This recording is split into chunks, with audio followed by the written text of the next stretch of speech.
to the Co-Creator Network. When you change the way you look at things, the things you look at change.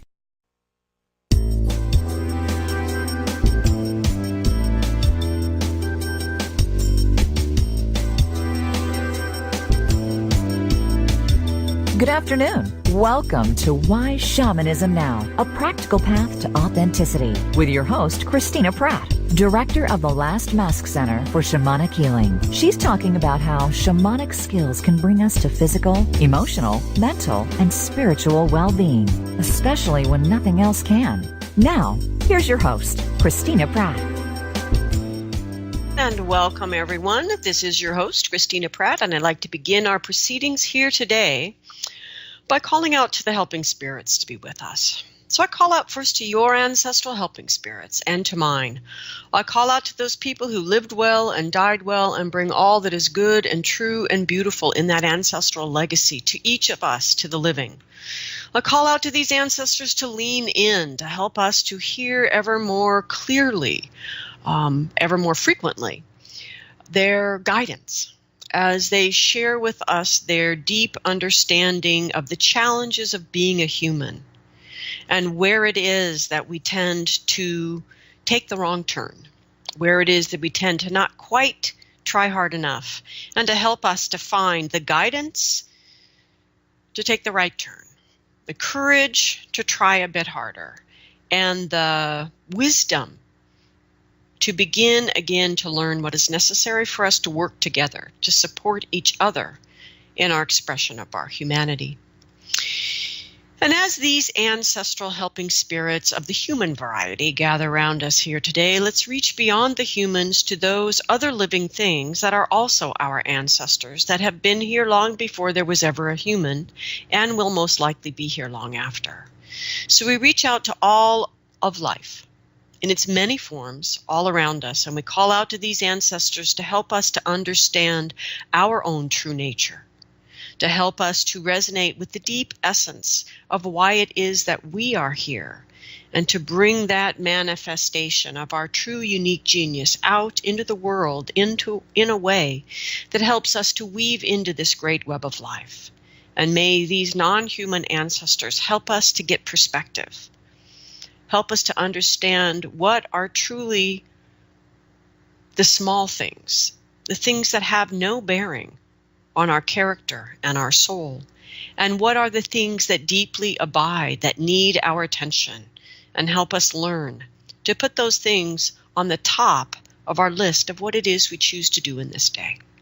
And so we call out to these helping spirits in their many forms and ask them to gather around us here today. And as they gather, let us gather ourselves, taking responsibility to call ourselves from wherever it is that we might be into our mind. And as we gather into our mind, let us choose with focused intent to drop our consciousness down into our heart. And with the next breath, choose to drop our consciousness down deep, deep into our belly.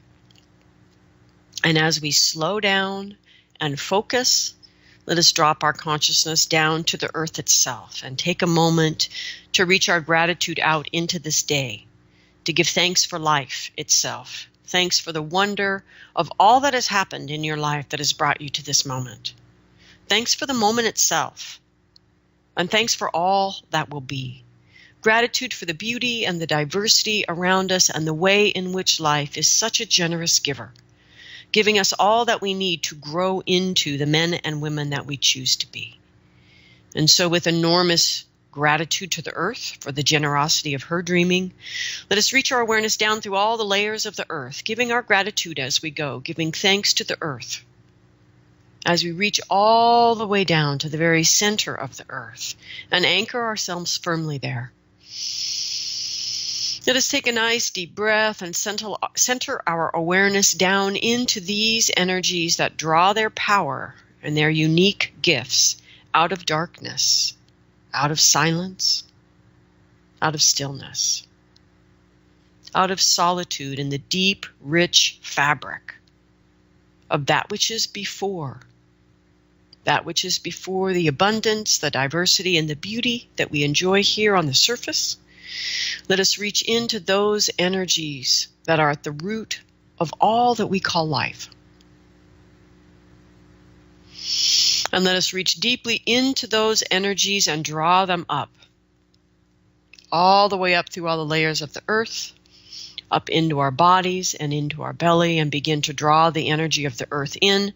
And we ask the energy of the earth to help us to understand who we are, where we stand, and what we stand for. And as we tune in to what truly has meaning and purpose in our own heart, let us build our own sense of family and belonging based on that meaning and purpose. Let us not just do what we've been taught if what we have been taught actually has no meaning and purpose for us. Let us reach deeper in and draw out what matters to our heart, and to create our intimacy and connections with ourselves, with others, with the environment, and with the world around us and the invisible world around us through that heart and what has meaning and purpose. Let us trust the knowing of our own heart.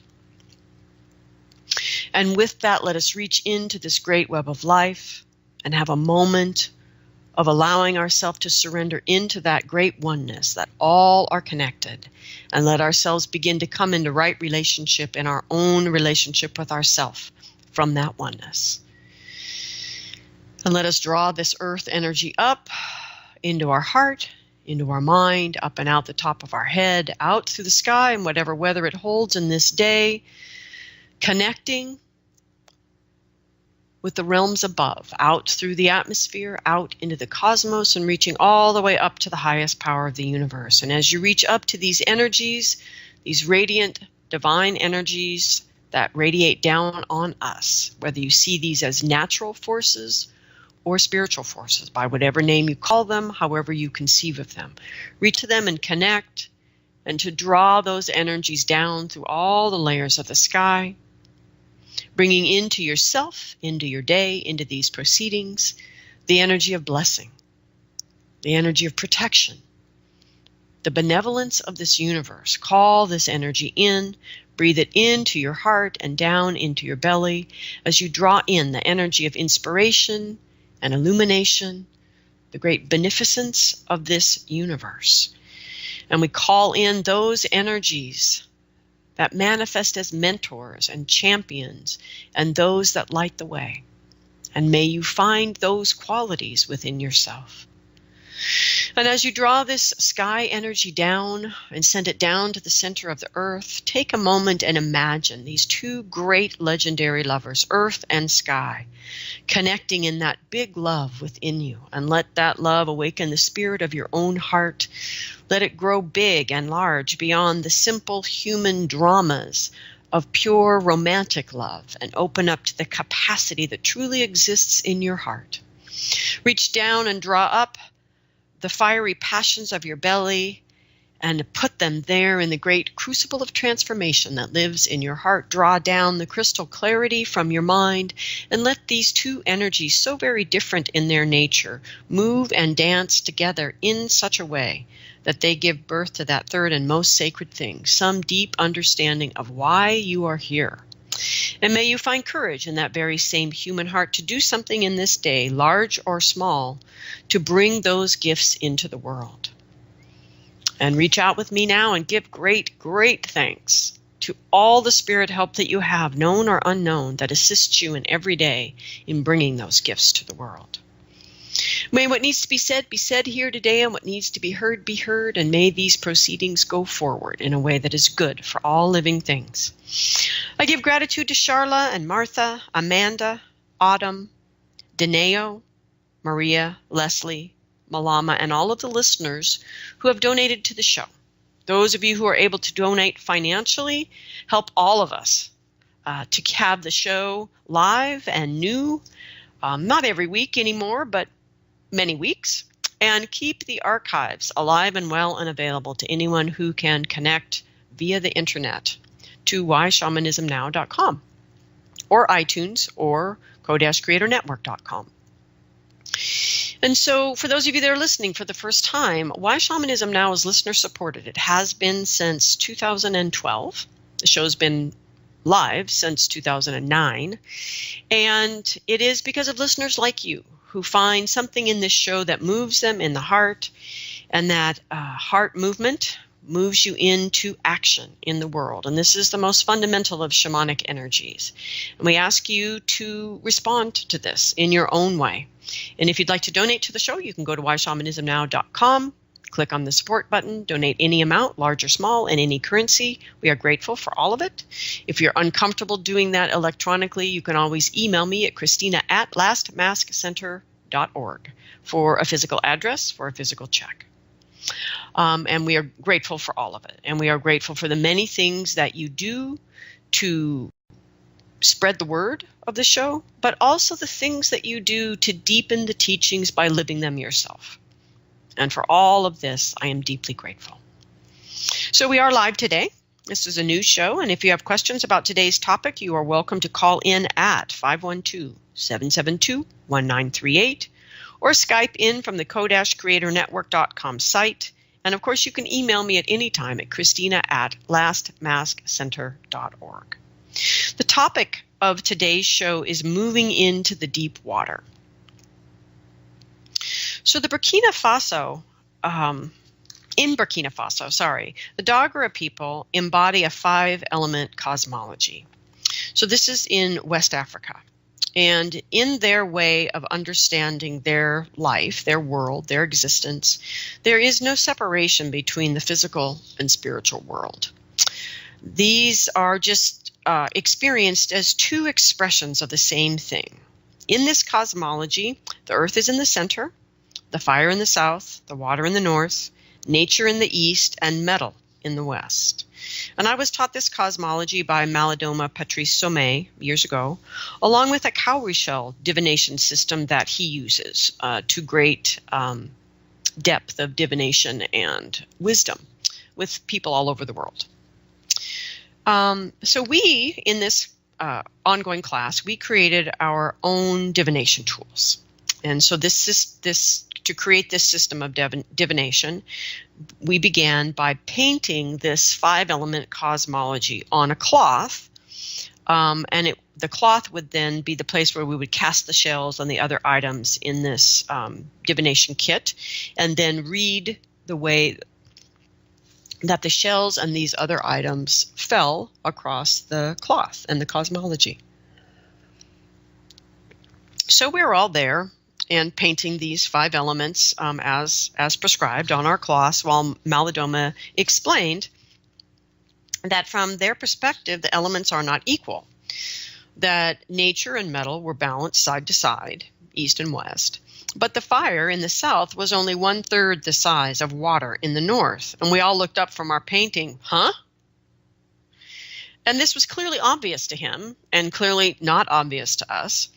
And when we all asked why, because some of us had already painted our fire and our water on our cloth, so when we all asked why, he stated, well, there's blue water and there's black water, as if this was clear.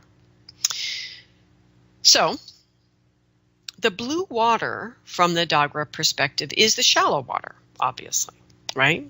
And where we move so our own blue water is where we move into the actions that maintain our status quo. So to be in the water is to be engaged in living consciously. And so the blue water is where we engage in those actions that allow us to maintain the status quo of our life. So the transition then between the blue water and the black water is where we find the deeper reasons for what is going on around us, and also the deeper reasons for what is going on within us. So it is similar to realizing that the waves always break right there out in the bay because under the surface there's a reef. Or understanding that you get sloppy boundaries when a woman speaks to you in a particular tone of voice because your grandmother used that tone with you when you were a child, and she was your only sane emotional refuge. So the black water then is the deep water. It is where we can no longer touch the bottom. We are no longer in control. It is where we must surrender ourselves to the water itself and swim in it on its own terms. So the black water is where we must learn to work with the current to work with the waves, where we must dive and swim down with effort and bursting lungs sometimes to see what is causing the things on the surface of our life, and that we must deal with our fear of sea monsters, particularly our own. So the Dogra do not assume that life in the physical world will flow harmoniously. They don't believe that if we are good people, all will go well. They believe that there is more going on here in human life than the ego conceives of, and there is certainly more than the wounded child is in control of. And so to behave in this way, this assumption that if we're good people, all should go well, and that we are entitled to a good life if we are good people. To behave in this way is actually to be out of the water altogether. To be shallow in your engagement with life is to choose to stay on the shore from a Dogra perspective. And that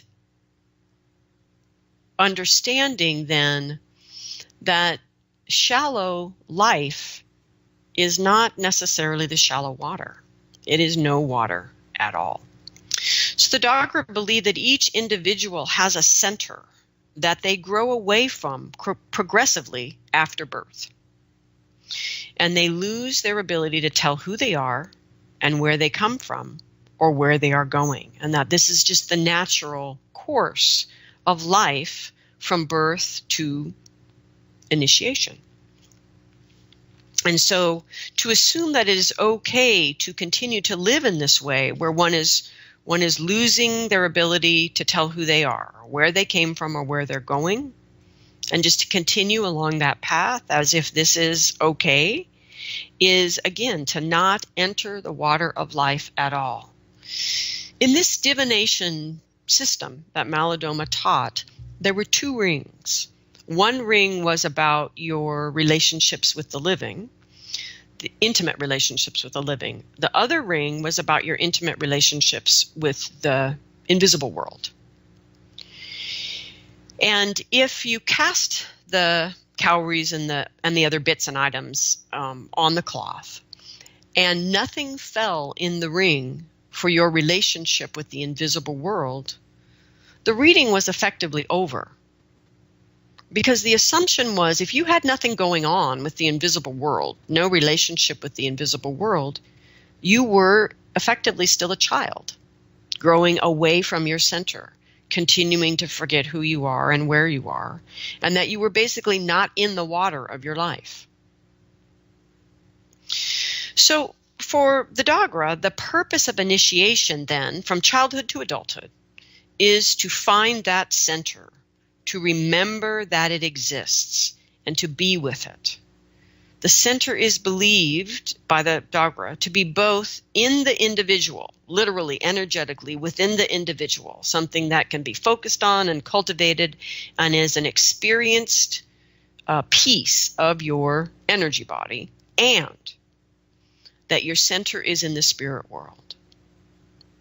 In other words, your center carries your unique genius that you have been given by the universe to bring to the world in this one particular life.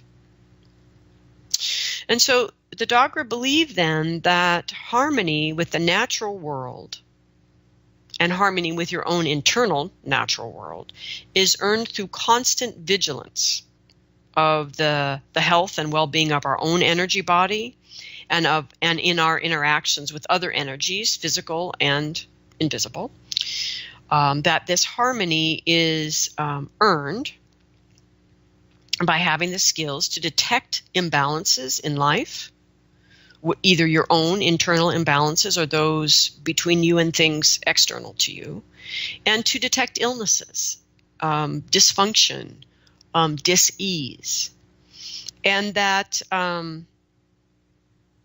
this harmony is earned also through a willingness to engage in ritual, to restore that your well-being or your equilibrium. And so it's not so harmony in life, balance in life, is earned both through maintaining and sustaining that balance and balance harmony, and in being willing when you realize there is something even deeper going on to engage in what is necessary to transform that so that it can come into balance and wholeness. And so one primary goal then of Dogra culture obviously is balance, particularly in that culture between men and women, between the living and the ancestors, living and the dead, and also between the living with their purpose and the descendants, those who are coming. And also between the human world, the living human manifest world, and the elemental energies of the earth and the air, the fire, mineral, and nature. Okay, so this awareness of the water, this metaphor for life about the water, is both about how we engage through our shamanic practices with water as an element, and it is about how we engage with life as an experience. So it is, as the Dogra present to the world, both physical and spiritual, both manifest and purely energetic and invisible, otherwise invisible.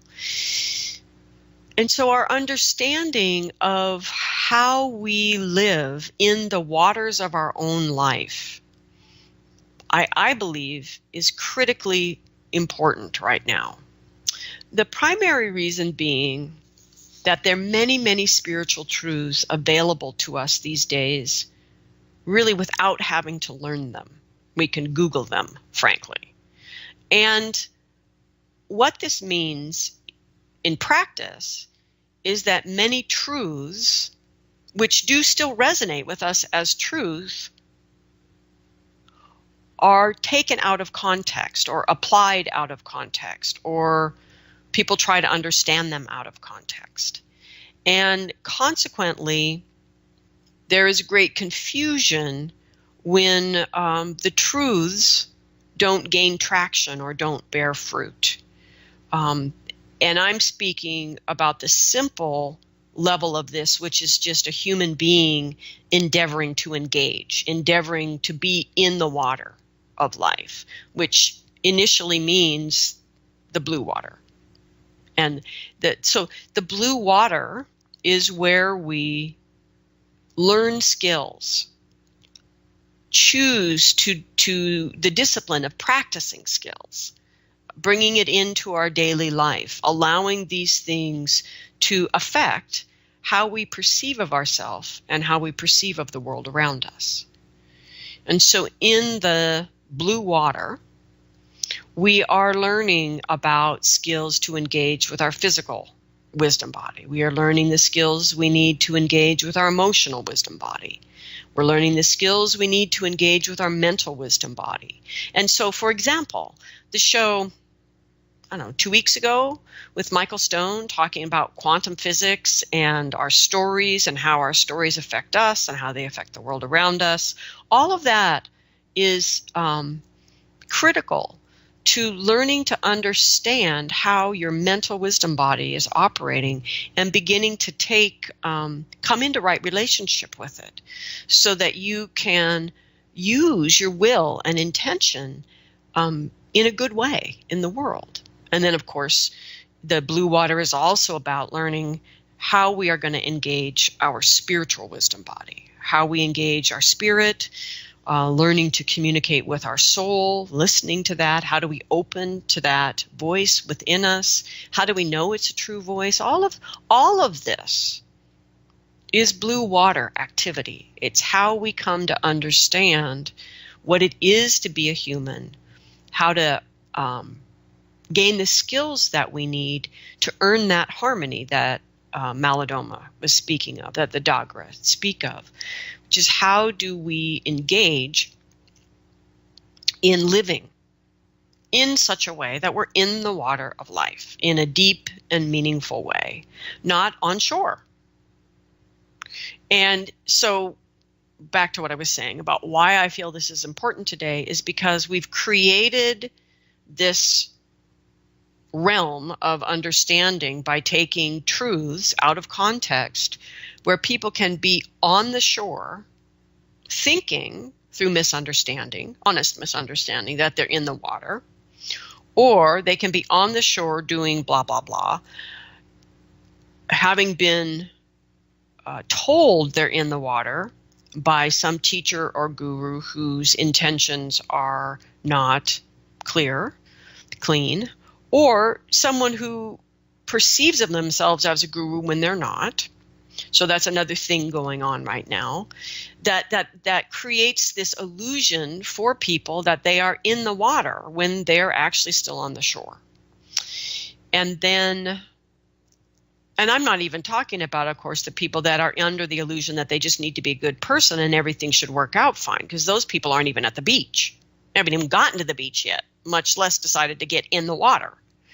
So we live in this time that has created this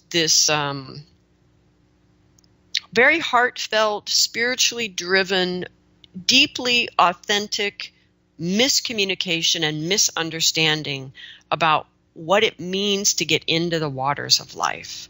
And much of this misunderstanding and confusion, people come by honestly because the beliefs resonate as true, but they're taken out of context. The guru resonates because they're sharing truths, but they are false in some way. Or a person is literally being told by someone that they are in the water when they are not, because it maintains out of greed, out of profiteering. And these things are all real in this world of how do I meet this need I feel as a contemporary person to be a better human, to engage in the challenges going on around me. It breaks my heart that Black children are killed in my country, and that the people who kill them are not held to the same standard of justice as that Black child would be when he grows up or she grows up. That this breaks my heart. Things like this happen all the time, all around us every day. They break our heart. We want to be effective. We want to create change. We want to understand how we are contributing to that problem. And in that deep, sincere, honest need, many of us get to the beach, and then we get into this confusion zone around what does it really mean to get in the water. So,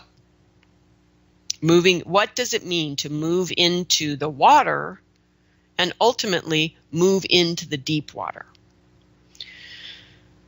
So to put all this in a nutshell, what I've been saying is that to simply be in the shallow end of the work, coming to learning to use the skills, getting I guess what I'm trying to say is to be shallow in your life is not to be in the shallow water. That you have to actually be engaging pretty significantly in your skills, in your practice, in living your life consciously, in some sort of system for self-reflection, to actually be in the shallow water, the blue water. And that, I think, is a common misconception that if I'm doing anything, I'm in the deep water. And I actually think the people that are moving into the deep water these days, the teachers that are willing to do that teaching, the people willing to go work with those teachers and do that teaching is rare. Because it's messy. Because it will challenge the places that you're comfortable. Because it's scary. There are sea monsters. They're you. And so consequently, it's not really very profitable. And a lot of people feel they can't afford to offer teachings that are not popular. The blue water is popular. The black water is not. And so for me this year, so to put this podcasting context, it is March 2018. This year, for me, my helping spirits have made it clear to me that I need to move ever more deeply into the deep water myself, and also with my teachings. And that's where I'm going. If y'all want to come with me, you're welcome. And the online courses that I will begin offering on a much larger scale this year in 2018 are my honest effort to try to do this in a good way.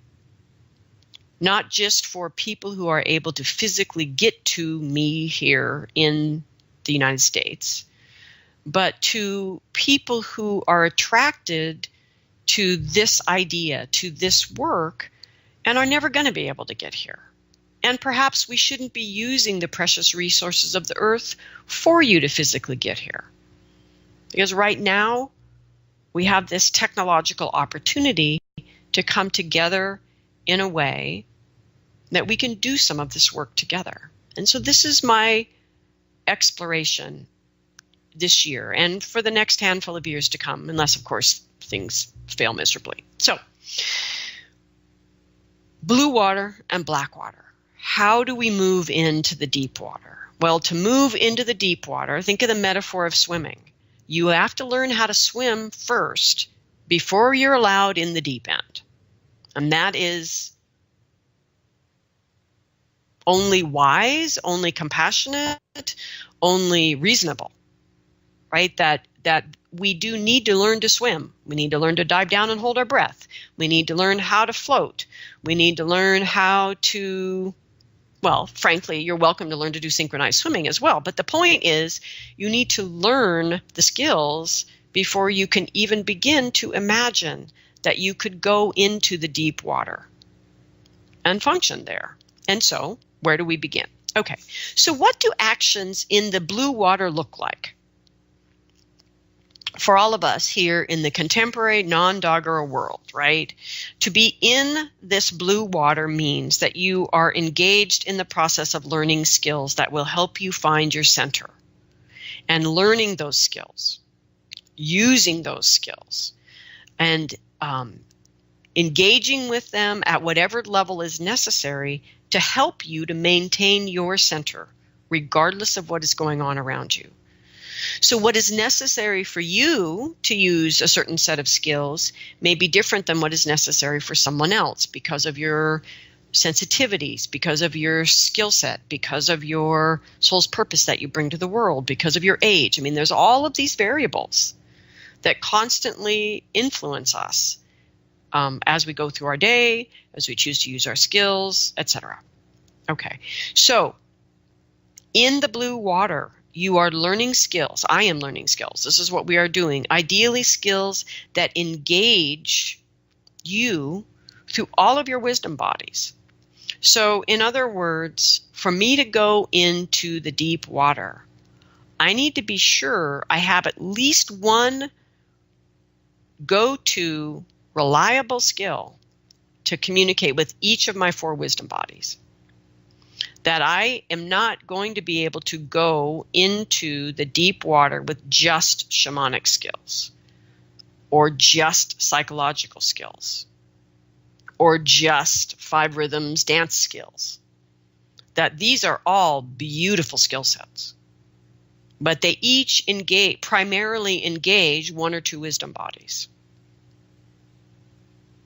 Unless you're in some sort of intensive experience of only doing shamanism for 3 weeks or dancing for a long period of time with people that are dancing. But that's not how we live, most of us. Most of us, our practices are engaged with our everyday life. And so that's where our real practice is, not in our ability to do deep immersion in a weekend or a week. That's not the deep water. It's just deep immersion in the skills you need in the blue water. That the deep water is something we've frankly been building ourselves up to be able to go into. And I believe that now it's time for us to tidy up that skill set so we can go. and not drown, because they'd be monsters in that sea for us. Okay, so in other words, let's just look at yoga. Okay, so what does the blue water look like through the yoga system? Okay, so you start going to class, either in person or online. Lots of options these days. And you begin to lead yourself at home. You start to take accountability for the leader role with your skill. You don't simply rely entirely on somebody else to lead you. You start to own that skill as your own. You won't do it as well as your teacher. So what? Do it anyway. That your yoga begins to become a daily practice. Maybe not the same amount every day, but it becomes a daily practice. That you begin to learn a range in yoga from the most energetic and physical manifestations of yoga through moderate forms to the more meditative and sitting, lying down forms that don't move around much, the breathing forms, and this understanding this whole range. You begin to touch into the system of healing that goes with yoga, right? You sit your first Vipassana or whatever the version is in your system of yoga that is a multi-day meditation to move deeply into your self-reflection in such a way that you cannot get away from yourself, and that you are able to hold that gaze to the degree that you begin to transform that which is right here and available for transformation. All of that, in the context of yoga, is blue water. All of it. Okay, so let's look at that in terms of shamanic practice. Okay, so you learn to journey, so you're connected with your own helping spirits. You are not even in the water from a shamanic perspective until you are cultivating your own relationship with spirit. Whether it be plants, spirits, animal spirits, whatever, but you need to have a working relationship with your helping spirits, ancestors, whoever they might be, that does not depend on you ingesting a plant hallucinogen or being in a journey. That you need to begin, you're not in the water in shamanism until you, as a living, breathing human being, are cultivating your relationship with the invisible world, yourself, not through a teacher, but yourself through your own actions. Okay, so now you're in the water. Okay, so you learn to journey, whether that's embodiment states or sonic driver assisted journeying out states, or both. You start to journey on your own. You begin to craft your own questions. You apply them to your everyday real life problems. You begin to bring the answers you've been given to spirit into your life through your actions. You notice how this is working. You grow curious about how to have a deeper working with relationship with your helping spirits, because it's actually helpful, right? So you start to ask them, how do I do this better? And you begin to take those actions. You begin to see the model for right relationship in your life from your right relationship with your helping spirits. And you start to clean up your energy body. You start to clean up your interactions. You start to realize how much you bring to the mess that happens in your life, and you clean that part up. You grow curious about how to live in deeper rapport with the other invisible energies around you. The energy of the space, the spirits of the land, the different beings that inhabit the land. You begin to understand the need for ceremony, for repetition, for precise intention and focused repetition to reinforce the new life that you're creating. You ask for help in refining your ceremony from spirit, and you begin to do these things daily. You begin to understand the need for ritual to engage with the invisible world to help you create change. And the things that you find within yourself or your life that really do need to change. And you ask for help from spirit to craft those rituals. You do those rituals. You follow through with the work that you've done in those rituals. And with all of this, you begin to see where you need shamanic healing. And you ask for help from an initiated shaman to meet those healing needs. And you follow through with the integration of those sessions. You might even take some wonderful classes exploring the rich landscape of shamanism. Maybe you do something with Celtic shamanism with Tom Cowan, or you travel somewhere to be with indigenous practitioners and to feel what that feels like to be immersed in that the lives of people that have not necessarily strayed far from their shamanic life. All of these things, which is a lot and will change your life, all of this is in the blue water. So the other thing to be aware of is that in our everyday life, in the blue water of our everyday life. I mean, let's imagine now we're all in the blue water. We can touch the bottom, we can stand here, and we can practice, right? And then it gets a little deeper and deeper, but it's still blue water, right? But we're practicing our practices. We're learning our skills. We're engaging with each other. We're engaging with the invisible world. We're doing it. We're doing the thing. We're engaged in the waters of our life. So the other thing that I would ask us now as contemporary people is how do the illnesses present in blue water? The illnesses of our world, not just our illnesses, but truly the cultural illnesses of our time. How do they present in the blue water? And here's the hardest thing really for me to accept, just because of what it means for the years ahead of us, except from spirit, is that the manifestations, the microaggressions, the everyday tension, frustration, anger, violence, heartbreak that happens from the systems of injustice that are part of our culture. So racism and sexism, classism, etc., all of them. Issues around forcing people into the gender binary, in spite of all facts to the contrary, of the usefulness of that, etc. All of this. All of these symptoms that are part of our everyday life, what we run into on our way to the grocery store, what shows up in our classes, the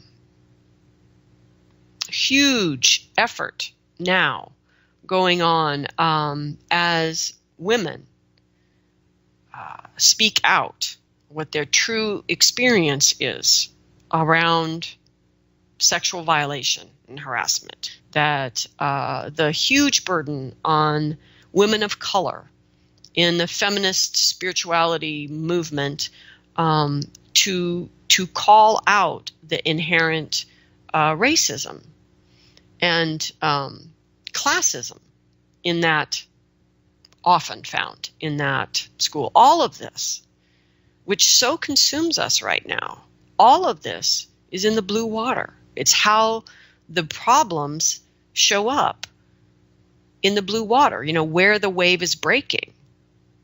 It's not really about the reef. We're not there yet. And this is why I am being pushed by Spirit to create a way for those of us who are ready to go out past the reef to try to figure this out, to gain the skills necessary to be effective out there in the deep water. So, example, one of the most beautiful things I think to arise so far out of Me Too happening is the stories I've read from men, beautiful men, assumed they were feminist, assumed they were on the right side of everything, and as they've seen this information in their life and consumed it, they've realized to their horror that they were part of the problem. Never saw it before. Seeing it now. Even this is in the blue water. So, if we want to get at why these things exist in our world, where these systems are embedded, like not just the reef itself, but the rock the reef is attached to. If we want to understand why these things are in our lives, in the blue water of our life, we have to be willing to go deeper, to hold our breath a long time and dive down and be willing to engage with that work in the black water. Because the why of these things is in the black water. It's not here in the blue water. We can flop around all we want here in the blue water where our feet are on the ground and we are in control, and we are in many ways still living into these stories because we're not yet where the deeper root of these stories are coming from. We're just not there.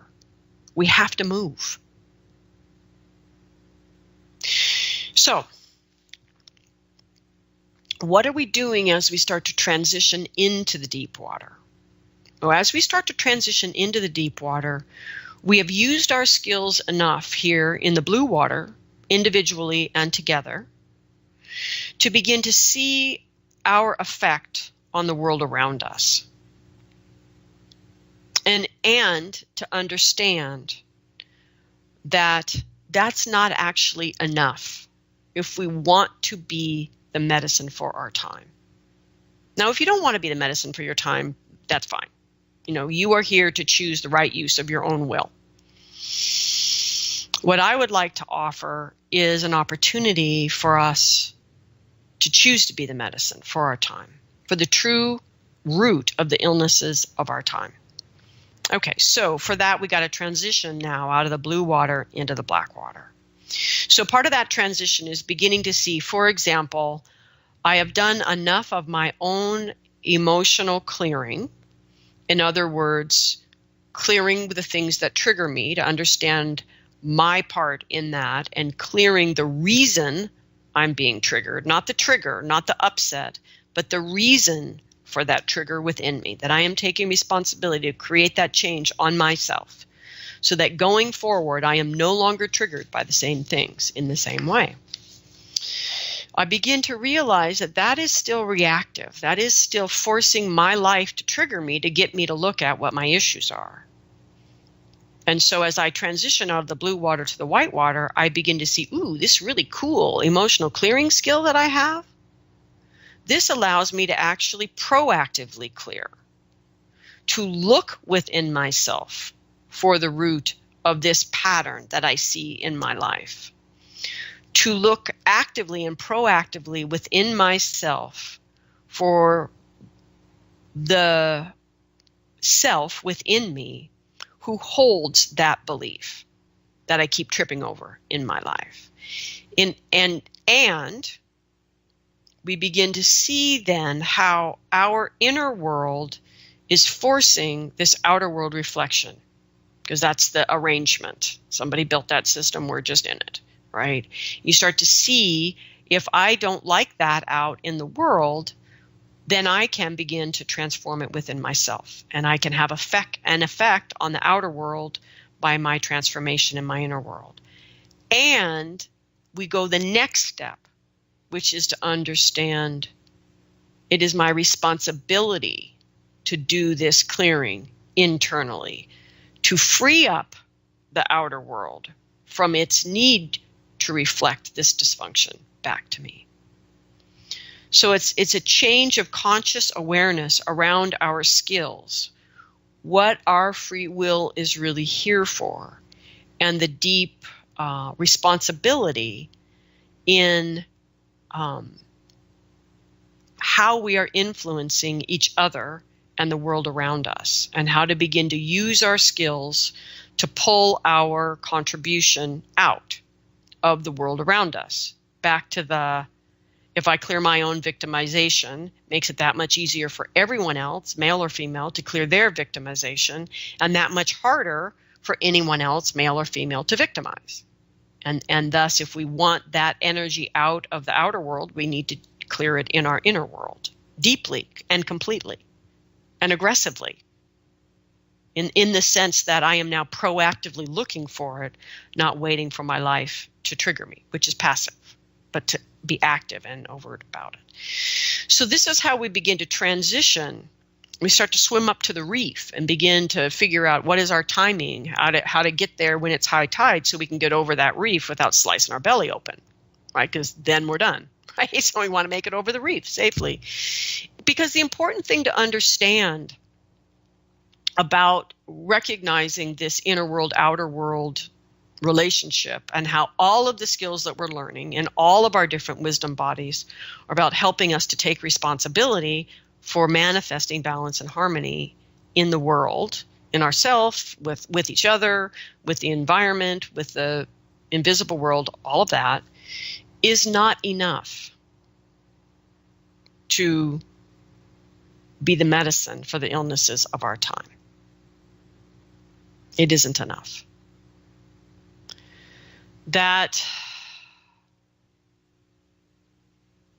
deep root of racism, for example, sexism, binary gender norming, domination, whatever we want to call that. It's complicated. It's a lot of layers to it. But these things in our life are not going to be resolved by a portion of us understanding the inner world, outer world thing and taking huge amounts of responsibility for our own internal clearing and healing and not projecting that stuff out into the world. It's not enough. But it is the transition from the blue water to the black water. And so what we find in this transition from the blue water to black water is we begin to find, after I've got my soul parts back, the need to actually now change how I engage in the world and to manifest that change and engage in the world differently. At this transition, we start to see that the deeper manifestation of these racism, for example, is not just the actions that I'm seeing out in the world around me, but how I have internalized racism, how I internalized this right to colonize, how I have colonized my own wildness within, and how I do so to others outside of me. So as we start to move into the deeper underpinnings, we are moving into that transition from the blue water to the black water. We start to see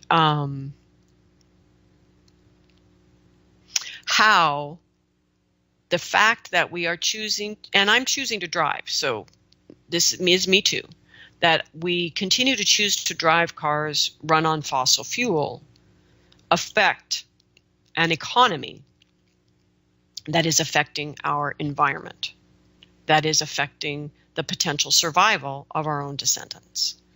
So it's that beginning to see the bigger system going on and not getting lost, not drowning in it, not beginning to see it and just going down for the count and down and sinking.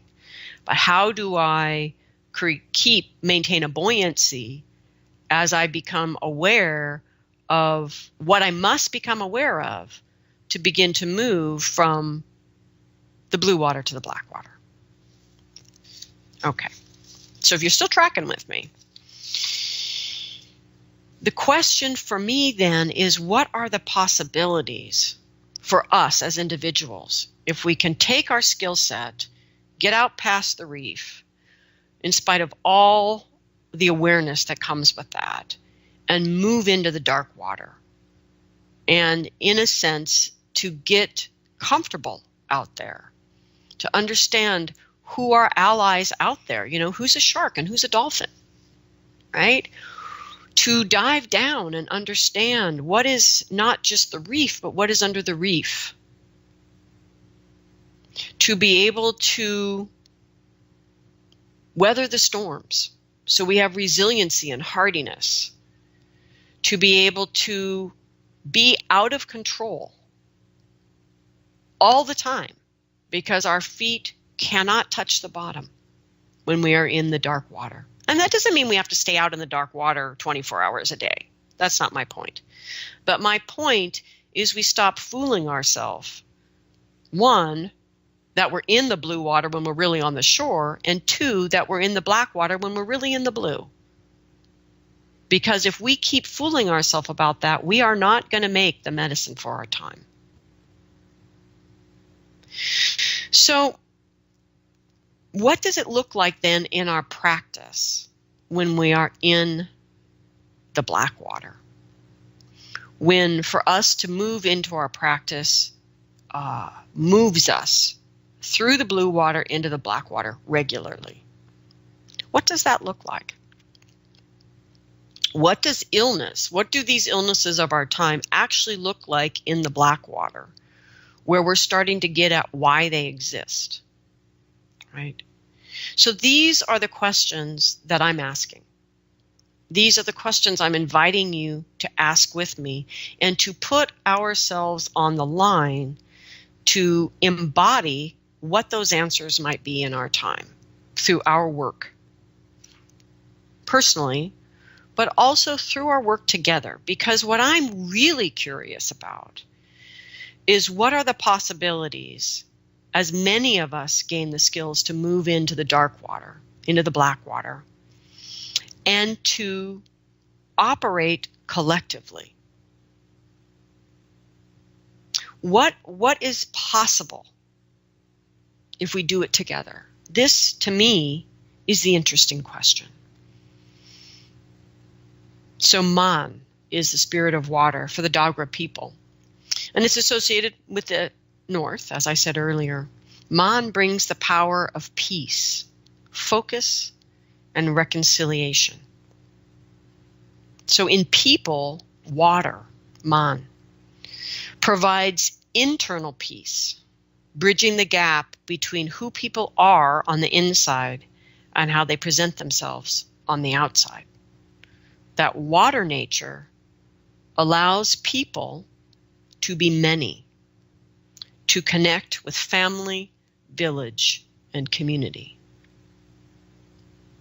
And so I am literally inviting you into the deep water so that we can discover not only what we can do and be in this dark water, understanding what riches come out of who we are when we are in the dark water.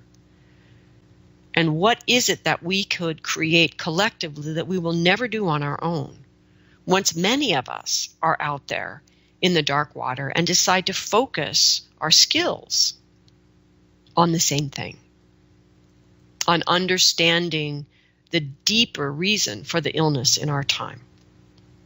So, because I'm not terribly creative, I am calling this event, where I'm really calling this energy out in us, moving into the deep water. And it is in a couple weeks, March 22nd, 2018. It will be at 5 p.m. Pacific Standard Time, which is not so bad for the United States and Australia, etc. Not so great for Europe. It will be recorded.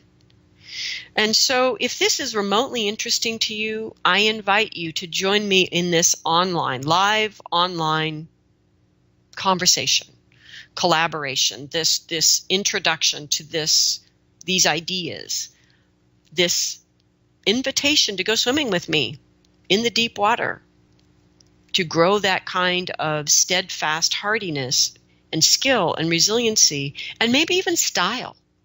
Perhaps we could even have style out there in the deep water, where the true roots of that which ails our cultures are found. So, I want to give thanks to the ancestral helping spirits, even though they're being very pushy right now. Gratitude to the earth below and the sky above and the heart that unites us all. For those of you that want to join me on March 22nd at Moving into the Deep Water, you can go to lastmaskcenter.org and click on the link. It's right there. Moving into the Deep Water with yours truly. I hope to see you there. Thank you, everyone. Have a good week.